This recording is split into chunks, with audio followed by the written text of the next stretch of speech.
very happy to be in front of everybody. So I'll be talking about IAU Women in Astronomy, working group survey results, and career of women astronomers. A long way to go. So why do I choose this topic? That's because I'm the chair of IAU Women in Astronomy working group of the International Astronomical Union. So this is very important. And we have someone to represent the voice of women international on the international platform, and that too women from all over the world. So it has been a very interesting journey for me since last 1 year to communicate with women from all over the world. So I'm very happy to do it because it's really enriching experience. But I'll talk to that a bit later. So to just introduce myself, I am Mamta Pommier. I did my PhD in 2007. So from 2003 to 2007, I was in TFR, NCRA TFR. And I was working on a collaboration project with the French people at ASTROSAT, and so it was partly French, partly Indian project. This is how I got into this whole Indo-French collaboration and everything that we are seeing today. So it is to say that you may start with a collaboration project during your PhD, and you may land up today collaborating at a higher level. So it's interesting, okay?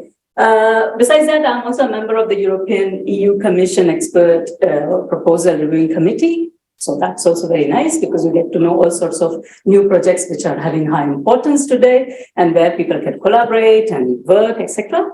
And basically, I'm a CNRS researcher and I also teach in the university. I'm also a lecturer in physics at the university in Lyon. Right.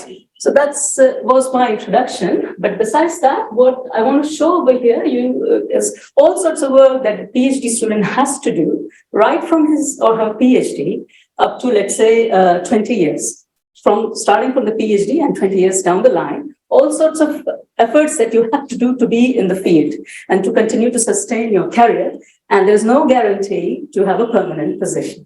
Okay. So I want you people to know, because this was not told to us, but it should be conveyed to the students so that you know if you're in this field, it is just because you're being driven by your motivation, your interest, and nothing more than that. Okay, this is how you will manage to sustain for 20 years down the line.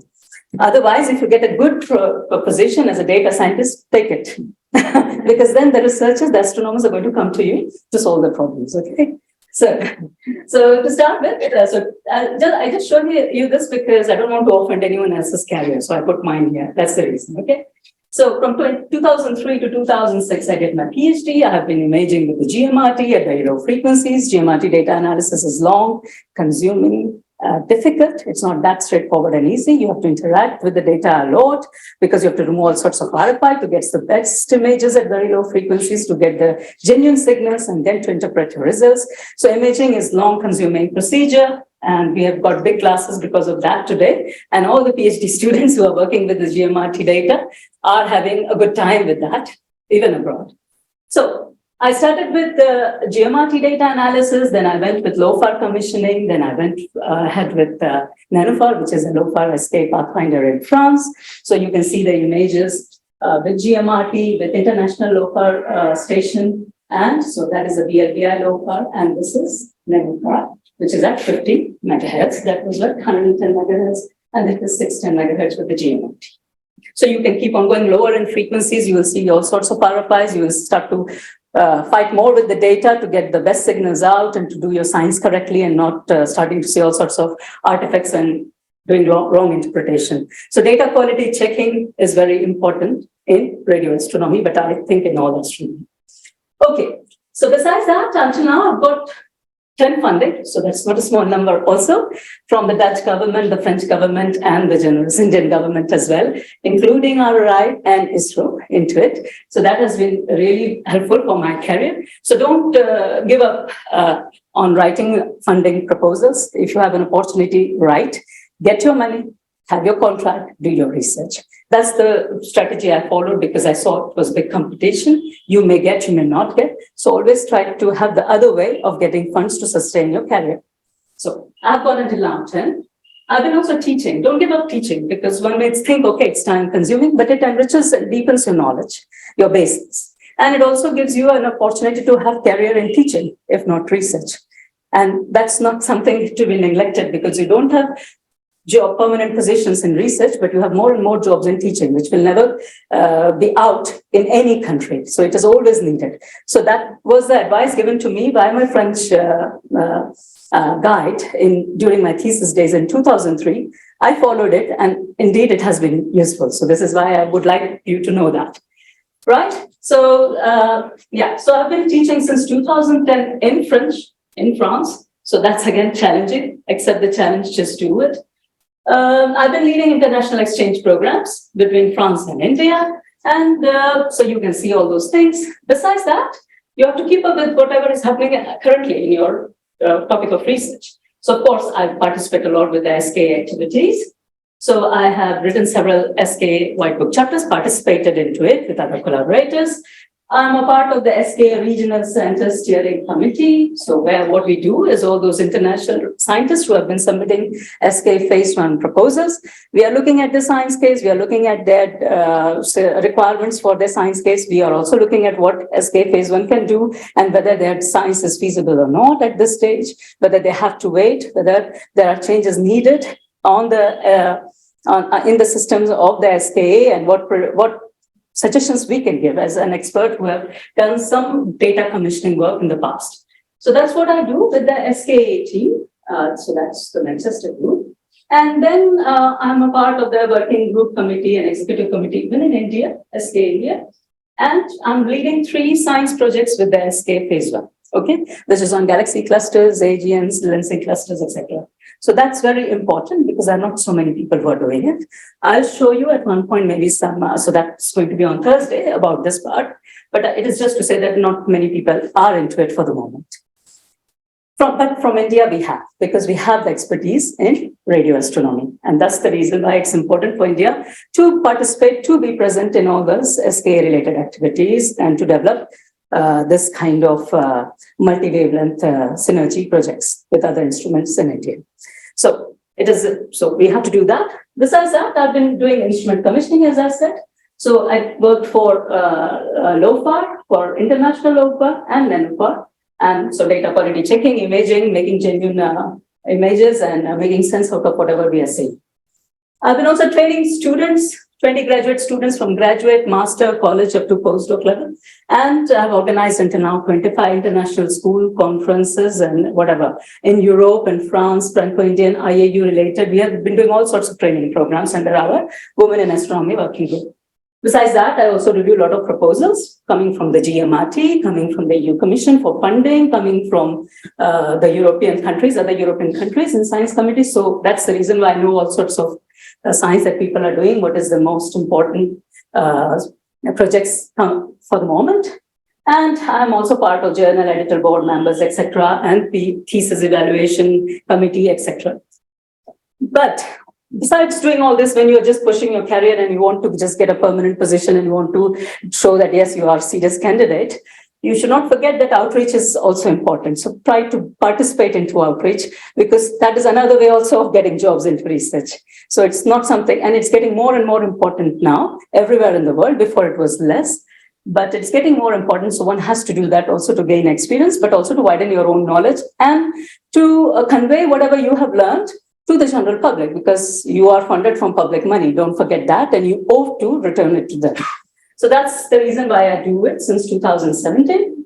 And since 2019, I have been really supporting the career of women in research, because I saw all throughout my career all sorts of ups and downs that women have to face.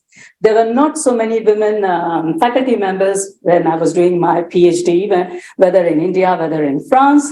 So I was always wondering what would be the reason. But IIA is a very good example. Here we see a very mixed crowd. Here we see a good proportion of men and women. This is a balanced way of working, and that's what should be achieved everywhere, and not just in IIA. So that's the reason why I started to support it. But the main reason is, of course, women are underrepresented in STEM fields.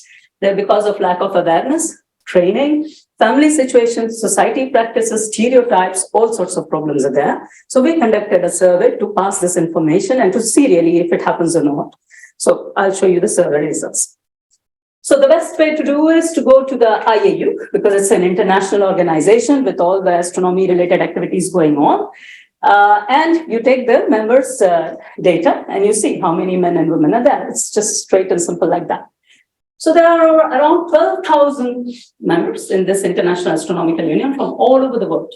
And among these 12,000, as you can see at the top, there are so many of them who are not a part of Women in Astronomy Working Group, which is actually all of them, most of them. And there are very few members who are a part of Women in Astronomy Working Group. This is it. It's just very few, 200 members out of 12,000. Okay. So only 200 members are concerned about it among the 12,000 members about this situation. Okay. And you have, of course, more male in astronomy than female members. So, of course, men are dominating in this field and women are less.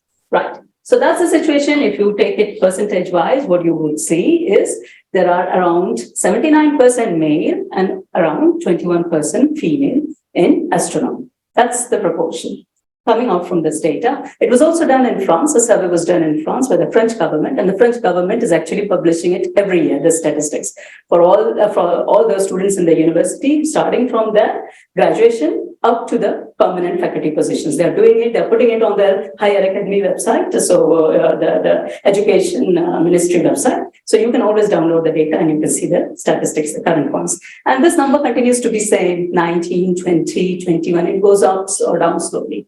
So that's IAU. Now, if you look at those members again, so among these, as I said, among these 12,000 members, 98% are men and only 1.6% are women. So that's very small, are a part of Women in Astronomy. So only 1.6% people, actually, all those astronomers are concerned about this situation of less women in astronomy. Others are maybe concerned, but they're not a part of it and they're not really participating in those activities via the IAU. Maybe they are doing something in their institutes, but we don't know. It's not communicated to us. Right. So that's the situation. So that's men and women who are a part of Women in Astronomy. Over here, men, they are very less. Women also, only 6.5 among all the women members.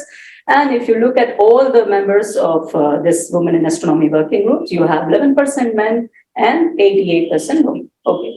And so these are the countries. So among those 200 people who are a part of Women in Astronomy working group, these are the countries where you have maximum people in this working group. So maximum numbers of people come from the United States, just because there is a law over there now that you should have gender balance. You should have something representing gender balance at the university level. Now it's a part of the rule. And that's what has come to France also in 2019. This is why this whole thing started in France, and they started to put the statistics to achieve gender balance in higher academics.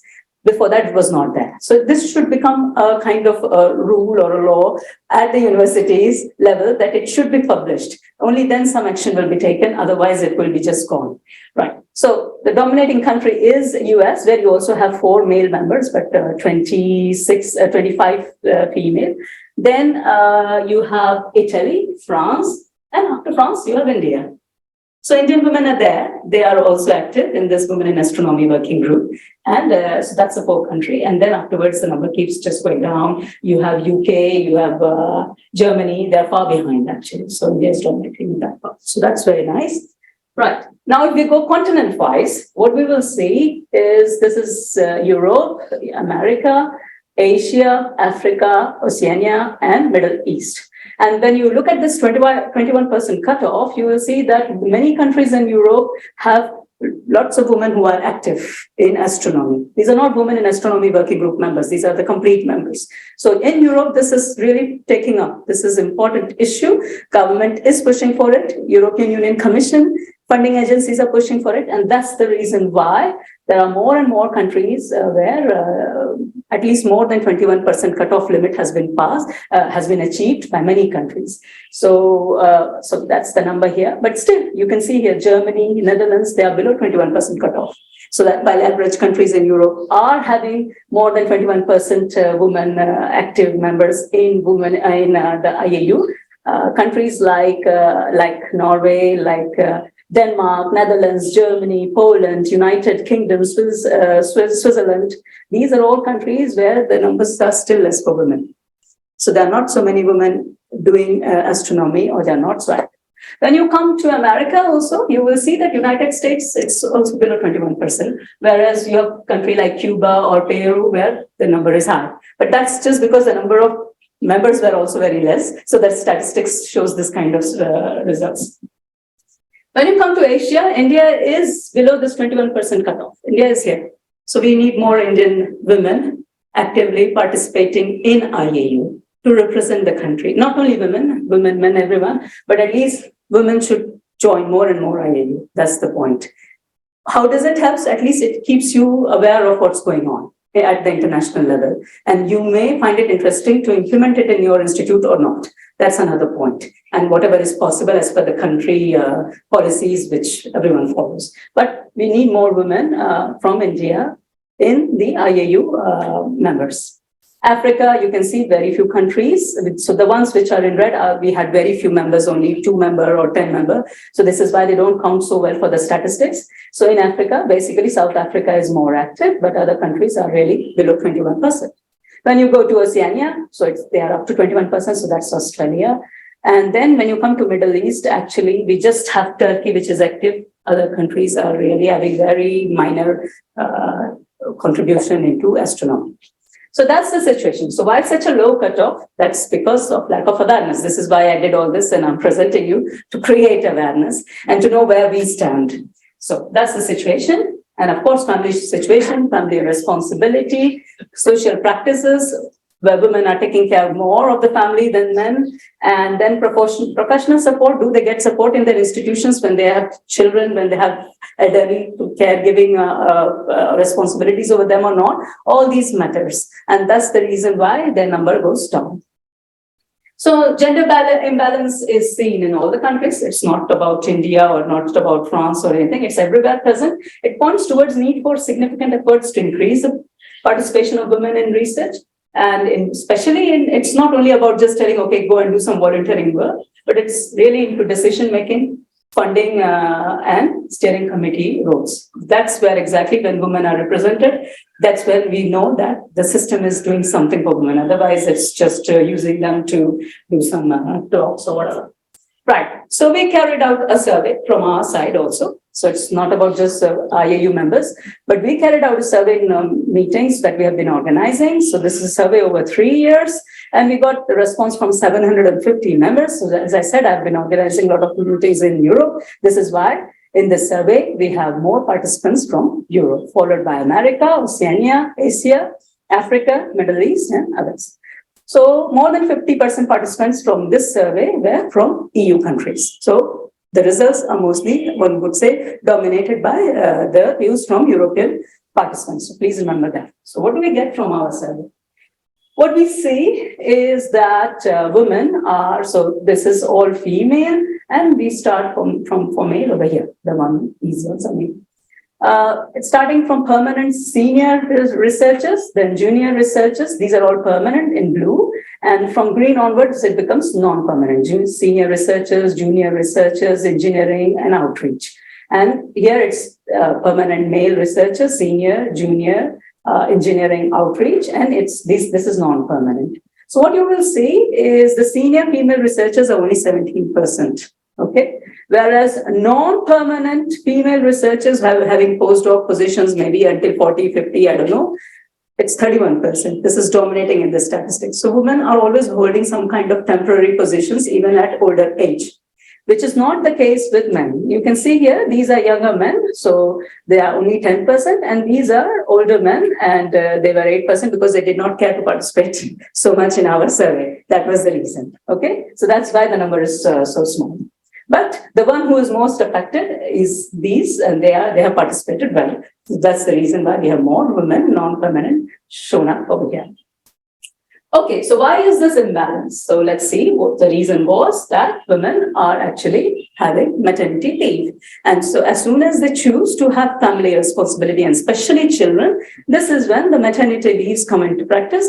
This is when family responsibility gets more important. And this is when they start to work part-time rather than working full-time, because they want to do family as well as career balance. And as a result, their productivity goes down. As a result, their evaluation of their work is going down. As a result, their chances of getting permanent position gets pushed and pushed. So that's the reason. So the women may have maternity leave and may have kind of disturbed career for 14 years, 10 years, 10 years. or 8 years. So these are permanent researchers. These are non-permanent researchers. Some women, if there are children who are having handicap problem, then they will end up taking care of that child more. And then it can even go up to 18 years.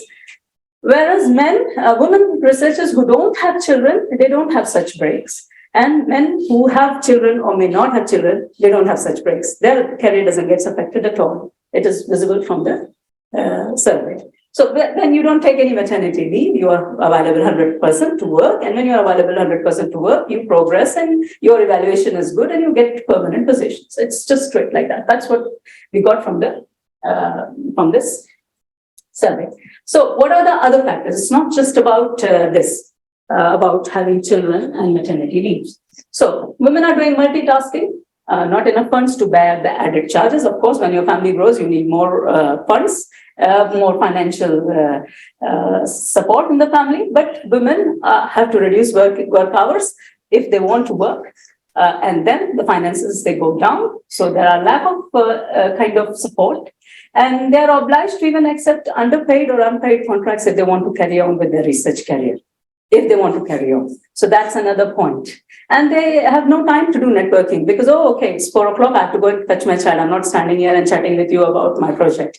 So that's how it goes. So when your networking goes down, also your possibilities of having bigger projects or getting collaboration, etc., goes down. And so all this affects more the children you have, more the maternity leave you have, more difficult it is to get job. So women non-permanent researchers have longer career breaks if they have more children. Longer breaks leads to biases in the evaluation. So that this is not, but that doesn't mean that one should not have family and children. It is very important. One should have, it makes you a good human. According to me, it's not a problem at all. But the work has to be done by the hiring committee and the universities, what policies they should adopt so that they can take into consideration these facts which has been ignored for so many years. So difficulties of non-permanent mother researchers to get fixed-term contract nationally or internationally is difficult, and it is also very discouraging. So that's the situation.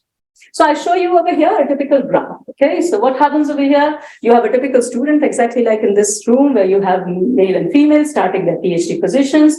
When it comes to PhD position, everyone is at the same situation. They are productive, they are hardworking, they're sincere, they produce their publications, they're going well. So these are tasks in research. So writing publications, arranging meetings, giving outreach talks or giving any sorts of talk or whatever, all sorts of tasks that you do in research. So the productivity is almost same when they start. But when they go up to postdoc level, they start to have this age of 28, 29, 30. And this is when if women, they start to be married or they start to have family responsibilities, they start to have children, they start to get this kind of maternity breaks. And this is where their productivity is going down because they're spending their time taking care of their family or their babies. Whereas male researchers, this effect is not there. And female researchers with no child responsibility or family responsibility, this problem or this kind of effect is not there. So their career still goes on, but still these female researchers, the 10%, 90% go in this loop, but 10% who don't have family or children responsibility, they still face some kind of stereotypes from the society. So this is why their productivity is impacted compared to male researchers. Right. So if you have 2 children, you can have 6 years of this kind of break. And if that is the situation, there is a flatness in your curve, in your progress, in your career path. And afterwards, you may start to pick up, but you will have to pick up only whatever is possible, whatever is available, because your productivity goes down. So you have to think about that. So you may take up teaching position, you may take up invited talk, meeting organization, all sorts of things to increase your visibility. You will also start to do outreach and some service to the community. And slowly you may start to pick up and you may come up. But then if those women who were not having permanent position, who were not having these kind of responsibility, when they think, okay, now I have a permanent job, and at that stage, if I can start to have my family, then their progress later on also gets affected. So it will always impact. So it's not a problem about men and women. It's a problem about the policies which are existing, which should be changed. And this consideration towards family life should be given. It's important because there are many young men who are supporting it, who have participated in our survey, and they think it is important to consider these facts. So it's not that they are against it, but it's just that it's not been implemented in all the policies at the university level worldwide, and it should be done. Right. So that's what it is.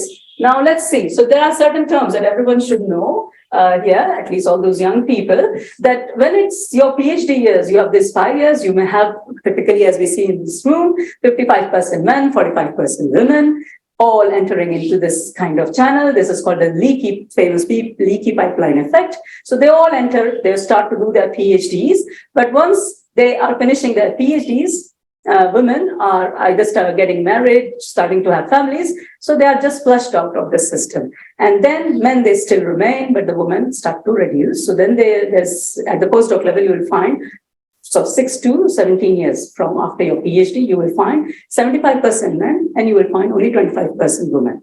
And they don't have permanent positions, okay? And those ones who are inside, they may be mostly the ones who are not mothers or who are not having family responsibilities. And the ones who are mothers, they are usually out of the pipeline. You go further, and then what you will see when it comes to permanent positions, then you will have 80% men. So this is exactly what we saw in our IAU statistics. We had 80% men and 21% women. And so that's what the proportion is left. You will have 80% men and 20% women, mostly dominated by men. And at senior level, you will have hardly director level or professor level. You will have hardly 1% women, and mostly it will be men. So that's the way it goes. So this kind of leaky pipeline is not very encouraging, and we have to do something to change it. We need to implement new policies to change it. Right, so there are other factors. It's not only about maternity and family responsibilities. There are biases against men and women. And these responses are blue are from men, green are from women. So everyone has given their point of view, and it matches or not. There are social stereotypes. There is discrimination. There is bullying. There's lack of support at work by both men and women. There are few job opportunities if there are holes in your career. There are lack of women role model also. It is very important that senior women are there. They are doing things to support younger faculty members and to also bring changes in the system. They become more heard and they raise their voices to change, because if they don't do, no one will listen because they are still holding senior position. So it's very important. So we need role models who are supporting women. It's not just about publishing lots of papers and being a PI of a big instrument.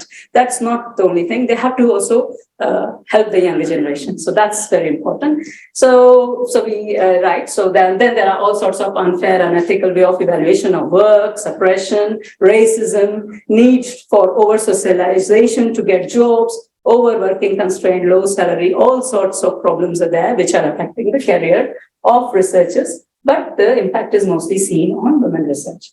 Right. So these kind of awareness is important. So we did that. Okay. Yeah. One more minute. Okay. So then I will not get into this. What we see from here is COVID-19 has also impacted people's careers, and women have been impacted more than men. Right.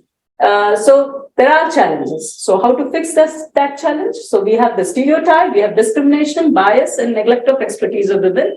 And this whole thing feeds the glass ceiling effect, which one should know what it is. So it is basically an invisible barrier towards the growth of your career. And that's mostly dominating for women. And this leads to gender imbalance at workplaces. And this leads to all sorts of unhealthy and unsafe working environment which people face. How to fix this problem? Provide funds to women, remove age barriers for their fundings, recruit more women postdocs, recruit mothers. It's not that they are mothers, so they cannot do any more research. It's not like that. And support, mental and physical support, which the system should provide them. Right. So with the Women in Astronomy Working Group, we started to organize all sorts of activity, which was awareness, sustainability, as you saw, training program and skill building, which is also part of our this meeting. Fundraising, we also try to write proposals to get funds to support the career of women researchers, and also to disseminate and communicate the results that we are getting from this work. So we have until now organized all sorts of events. As you can see, there was Jocelyn Balbanner who participated. There was Rohini Golgole who participated. We had the IAU president, Deborah, who participated. We had also people from all over the globe actually who have been participating in our activities. We get all sorts of testimonials, all sorts of problems that they face. We are publishing it on our website. We keep it anonymous, but people should know the problems which exist. We don't have to blame anybody, put anyone's name, but we at least know what problems they face. We also organized with the IAU Office of Outreach this kind of promoting girls and boys in STEM at school level, so younger kids, so that they take the career. It's not to discourage, it is to create awareness, and it is to change the system, the way it's working. But people should not get discouraged and they should continue with their career. So we have been doing this at the school level also. There were training programs. So Priya Hassan, who is very active in organizing training programs, she has been doing a lot of it. So she did many training programs. And finally, we have been writing all sorts of documents and reports and publishing it so that people get aware. Right. So what I show you over here is so many countries are following whatever work we are doing. So what's this IAU Women in Astronomy Working Group, which has just spent 1 year, is being followed by at least 80 countries until now. So that's great. And that is important if it is done correctly.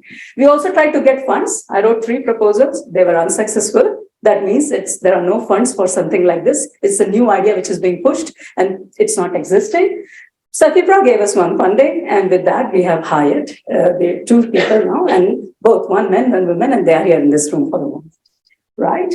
Then, so we are asking the IAU also to start a STEM ambassador program where they give funding for women researchers at least for 1 year to support their career. It is possible for IAU to do it, but let's see if it happens without age barrier. Now coming to Safipra meeting, because of the situation of Safipra actually. So Safipra is this Indo-French program which is existing since so many years. Until now, there have been 19 projects in astronomy that have been funded by Safipra since 2000. So since almost 22 years now. And among those 19 projects, mostly were by men. All the red ones are by French women and blue by French men. And among those 5 projects, which were 6 projects that were led by French women, 2 were by myself, 2 were by Françoise Combs, and 2 were, 1 is ongoing in Nice and 1 was in Strasbourg by another lady, which was long ago. On the Indian side, we have had only 1 woman PI for Safipra projects. Otherwise, it has been always men. And that was from Bangalore. So it's important that Bangalore women are active and they are into Safipra, and I think they should take advantage of it, and they have set an example already. But you can see here the distribution is not so great. Mostly the funding was going from Paris to Pune, and that's it. The Safipra funds were just going this way. At least when I came in, I started to add Lyon and Montpellier into it, and we came to Bangalore. So we have to increase it more, and we have to use this channel better. Right. So as you can see, these are Frenchmen who have done the PI, who have done the Safipra funding. These are French women, and these are Indian men and Indian women. And you can see again, women are less compared to men. So we have to do things. So I've been pushing it since so many years with Safipra, and very nicely this year they have started women in astronomy, funding for supporting the career of women. So I'm very happy about it because we did it. We pushed also since many years. And we have it. So everyone should do it. Among you, everyone push so that you start to have funds for yourself, right? We also have it in France with the L'Oréal, and there is also a women scientist scheme from the Indian government. So last slide, I will not take more time, but what you have over here is those policy makers. It's for them. It's they who have to bring changes. It's not about men and women. There are many good men who are supporting. My career was supported by many good men in India, in France, and Netherlands. So it's not about that. Men have been very helpful towards me, and equally women. But it's the policy makers who have to change. And the academic organizations stand on 3 important pillars: funding agencies, universities, and journals, where you publish your results. And there you have to bring in new policies to be more supportive and more understanding towards women, rather than telling, oh, okay, they don't have good productivity. Oh, she doesn't have enough publication or funds, so she's not senior enough. No, we have to be considerate, and we have to take into account why was there a gap, and we have to grade or evaluate properly. So all those evaluators and researchers, this is why I'm getting more into it, evaluating proposals, because you have to take into those account when you evaluate proposals, and give a proper chance to everybody. And so develop methods to maintain gender balance and transparency at workplace. So those are the same things. And finally, these are the questions, and we are conducting a survey. So please go on the meeting website and participate in the survey, how COVID-19 has impacted your research career. But the problems are there. If there are not permanent positions, how can you encourage young women to take up this career if they have so much of challenge to face? And if they have to choose between family and children or career, and that's only one choice, is it a good way of doing work, or is there a solution for that? So that's what it is. So that was what I wanted to share. Thank you. Long live India and France friendship.